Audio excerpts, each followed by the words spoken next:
10 minute में 50 अहम खबरें रफ्तार से देखने के बाद आइए अब रुक कर लेते हैं कुछ और खबरों का। भोपाल के हमीदिया अस्पताल में आग लगने से कल रात 4 नवजातों की जान चली गई। जिस वार्ड में आग लगी वहां 40 नवजात भर्ती थे। आग की वजह का अब तक पता नहीं चल पाया है। सरकार ने जांच के आदेश दे दिए हैं। जिनके बच्चे अस्पताल में भर्ती थे उनका बेहद बुरा हाल था। उन्हें ये तक पता नहीं चल पा रहा था कि उनके बच्चे की हालत क्या है। और अब सवाल यही खड़ा हो रहा है कि आखिर 4 मासूम बच्चों की मौत का जिम्मेदार कौन है। भोपाल के अस्पताल में आग लगने के बाद वहां पर अफरा तफरी का माहौल देखने को मिला। जो बच्चों के घरवाले थे, परिजन थे, माता पिता थे, परेशान इधर उधर भटकते रहे क्योंकि उन्हें इस बात का अंदाजा तक नहीं था कि उनके बच्चों की हालत कैसी है। 4 मासूम बच्चों की इस दर्दनाक हादसे में जान चली गई। अब आखिर कौन है जिम्मेदार इस हादसे के पीछे, आग किस वजह से लगी, ये अभी भी जांच का विषय है। कारण अब तक कुछ साफ नहीं हो पाया है।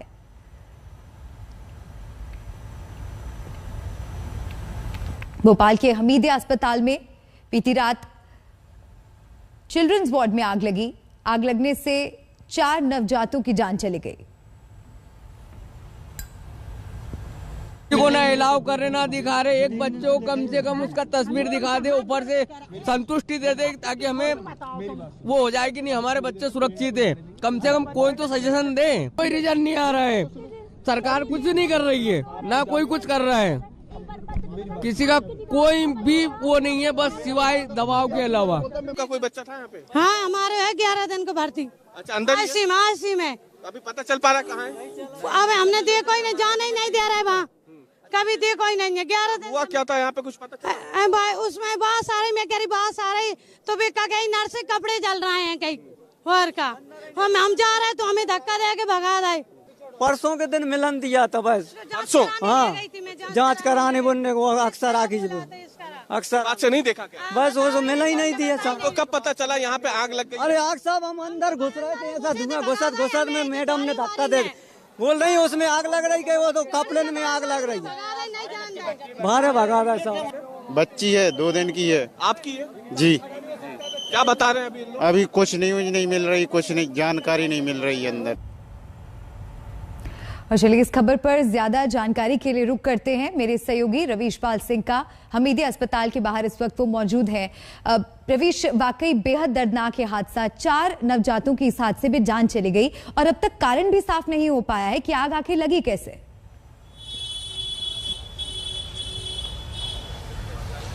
बिल्कुल, क्योंकि अभी तक आधिकारिक रूप से इसकी पुष्टि नहीं हुई है। हालांकि शुरुआती जांच में ये जरूर निकल के सामने आया है कि शॉर्ट सर्किट एक वजह है, लेकिन क्योंकि जांच के आदेश दिए गए हैं वो जांच अब होगी और उसके बाद क्योंकि एसीएस जो हेल्थ है और मेडिकल एजुकेशन है वो इसकी पूरी जांच करेंगे तो उसके बाद ये तय हो पाएगा कि आखिरकार इसकी सबसे बड़ी वजह क्या रही। लेकिन आपको बता दें कि जिस अस्पताल में ये घटना हुई है ये भोपाल का, जो कि राजधानी है मध्य प्रदेश की, वहाँ का सबसे बड़ा सरकारी अस्पताल है। तमाम जो निचले तबके के लोग होते हैं उनके बच्चों को यहीं लाया जाता है या फिर वो यहीं पे आते हैं इलाज के लिए, और या फिर डिलीवरी अगर महिला की होती है तो यहाँ पे आते हैं। तो कमला नेहरू अस्पताल भोपाल का सबसे बड़ा, और सिर्फ भोपाल ही नहीं, आपको बता दें कि भोपाल के आसपास के तमाम जो जिले हैं, राजगढ़ है, रायसेन है, सीहोर है, इन तमाम जगहों से यहीं पे लाया जाता है मरीजों को। उसके बावजूद यहाँ पर जो अभी तक की जांच में बातें निकल के सामने आई हैं वो आरोप ये लगाया जा रहा है कि फायर एनओसी यहाँ पे नहीं थी, फायर हाइड्रेंट काम नहीं कर रहे थे, और फायर हाइड्रेंट के काम न करने की वजह से सबसे बड़ी समस्या जो सामने आई थी वो आई थी कि जो धुआं है वो वार्ड में इस तरीके से भर गया था। बिल्कुल, और रवीश, ये सवाल लगातार बना हुआ है कि आखिर उन 4 नवजातों की मौत का जिम्मेदार कौन है। और अगर सूबे के मुख्यमंत्री की बात की जाए, क्योंकि भोपाल राजधानी भी है, तो क्या महज ट्वीट से उनकी जिम्मेदारी खत्म हो जाती है? आगे क्या कड़े एक्शन लेगी सरकार?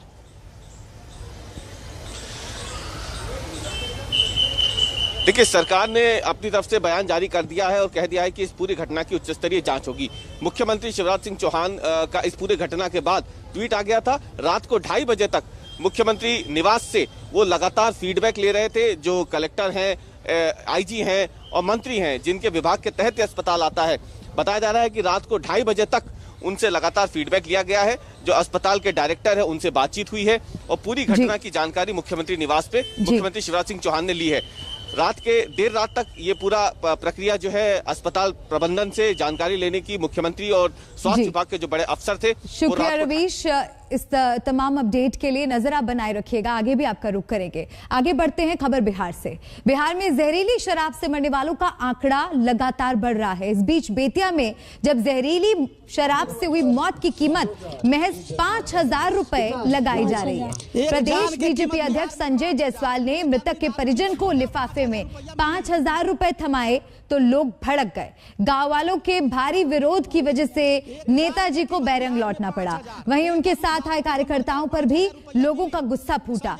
दिवाली की रात जहरीली शराब पीने से बेतिया में 16 लोगों की मौत हो गई थी।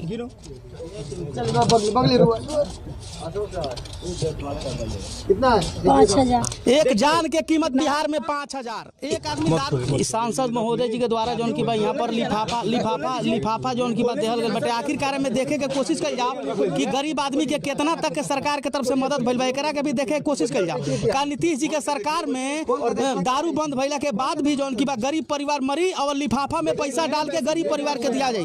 संजय जायसवाल जी, हाँ संजय जायसवाल जी के द्वारा खोला हो भाई, क्या दिक्कत है खोलिए तो।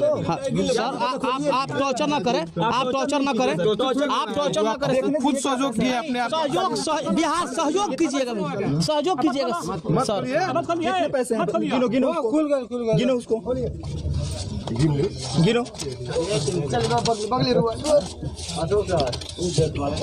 कितना? 5,000। एक जान के कीमत बिहार में 5,000। एक आदमी दारू पी के मर जाओ 5,000 रुपया मिली संजय जायसवाल जी की तरफ से। हमारे पिताजी की मृत्यु हो गई, क्या हमारे पिताजी की मृत्यु होने पर 5,000 उनका कीमत लग रहा है। हमारे यहाँ के संजय जायसवाल जो आए 5,000 रुपया देकर और 1 मिनट भी नहीं रुके और यहाँ से चले गए।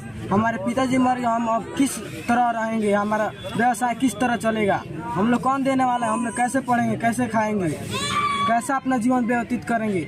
और आए और 5,000 रुपया दिए और फिर चले गए, उससे क्या होगा हम लोग का? क्या दिन का जिंदगी हम लोग का 5,000 रुपया में हो जाएगा? हमारे इतना समय हम 5,000 रुपया में क्या हम लोग जी सकते हैं? आए और 5,000 रुपया देकर चले गए जायसवाल जी की तरफ से। किसी की जान की कीमत रुपयों से तो नहीं आंकी जा सकती, लेकिन अगर वाकई पीड़ित परिवार की मदद करना चाहते थे तो परिवार के हाथ में 5,000 रुपए का ये लिफाफा संवेदनहीनता नहीं तो और क्या है। एक आदमी दारू पी के मर जाओ 5,000 रुपया मिली। कितना? 5,000। एक जान के कीमत बिहार में 5,000। एक आदमी दारू पी के मर जाओ 5,000 रुपया मिली संजय जायसवाल जी की तरफ से। गिनो गिनो गिनो उसको गिनो।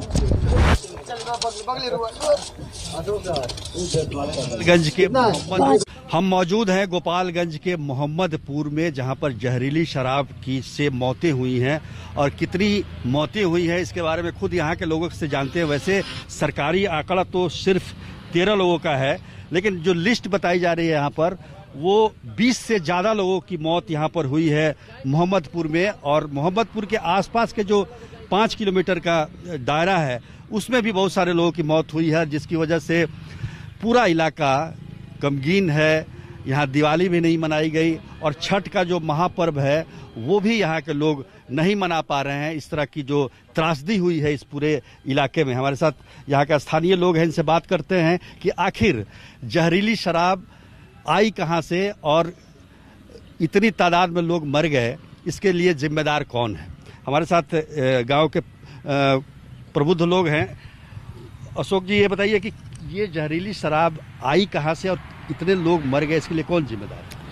सर, ये घटना तो मोहम्मदपुर जहरीली कांड का बहुत दुखद ही है। इसका जितना भी निंदा किया जाए बहुत कम ही होगा।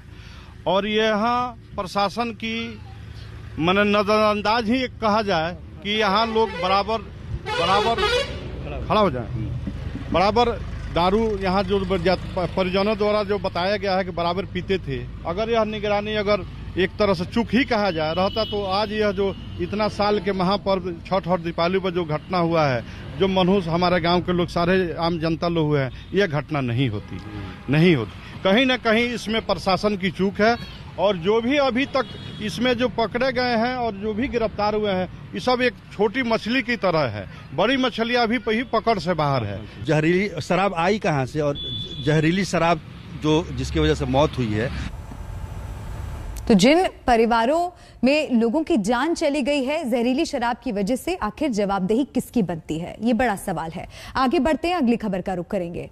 फिर वही नवंबर का महीना है, दिवाली अभी अभी गई है। दिवाली के पटाखों के धुएं से अभी हवा साफ भी नहीं हो पाई थी कि हरियाणा के खेतों की परालियां जलने लगी। अब दिल्ली में एक एक सांस लेना दूभर हो गया है। हवा में घुले जहर सेहत के लिए हानिकारक साबित हो रहे हैं। स्मॉग की चादर तले दिल्ली प्रदूषित सांस लेने को मजबूर है, लेकिन अभी बैठक का दौर शुरू हुआ है। सुनवाई होगी, पता नहीं कब बदलेगी आबोहवा। पड़ोसी राज्य हरियाणा में पराली जलने का सीजन आ गया है और दिल्ली की हवा में धुआं और जहर घुल रहा है। सोमवार को पंजाब हरियाणा में पराली जलाने के 5000 से ज्यादा मामले सामने आए। देखिए हमारी संवाददाता ऐश्वर्या पालीवाल की सीधे जलती पराली के बीच से ये रिपोर्ट। पंजाब के अलग अलग क्षेत्रों में इस तरीके के खेतों में इस समय आग जलाई जा रही है। ये पराली है जिसमें आग लगा दी गई है। किसानों का इस समय यही कहना है कि आग इसलिए लगाई जा रही है क्योंकि सरकार की तरफ से उन्हें कोई मदद नहीं मिल रही है। ये जो पराली जलाई जा रही है, इसको जला के इसके ऊपर एक ट्रैक्टर चला दिया जाएगा और अगले 3-4 दिनों के अंदर अगली फसल यहाँ पे बो दी जाएगी। अलग अलग किसान नेताओं का इस समय यही कहना है कि बार बार सरकार से दरख्वास्त करी गई है कि किसी तरीके से उनको या तो पराली के पैसे दिए जाए या पराली हटाने के लिए पैसा मिले, लेकिन ये हो नहीं रहा है, जिसकी वजह से अलग अलग क्षेत्रों में काफी बड़ी मात्रा में इस समय पराली जलाई गई है। और जो प्रदूषण आपको देश की राजधानी दिल्ली में इस समय देखने को मिल रहा है, उसका बहुत बड़ा कारण ये पराली जलाना है, जो पंजाब में इस समय काफी बड़ी मात्रा में किया जा रहा है। ऐश्वर्या पालीवाल, कैमरा पर्सन सत्यारंजन के साथ। पराली की समस्या कोई नई नहीं है, हर साल वही बातें, वही दावे, वही वादे। और इसी के साथ यहाँ पर वक्त एक बहुत छोटे से ब्रेक का है। जल्द लौट रहे हैं, देखते रहिए आज तक। अब रुक करते हैं मुंबई से आई एक बड़ी खबर का। मुंबई के एंटॉप हिल इलाके में बड़ा हादसा हुआ है। एक घर गिरने के कारण मलबे में लोग दबे हुए हैं। 9 लोगों को फायर ब्रिगेड ने निकाल लिया है। रेस्क्यू ऑपरेशन अभी भी जारी है।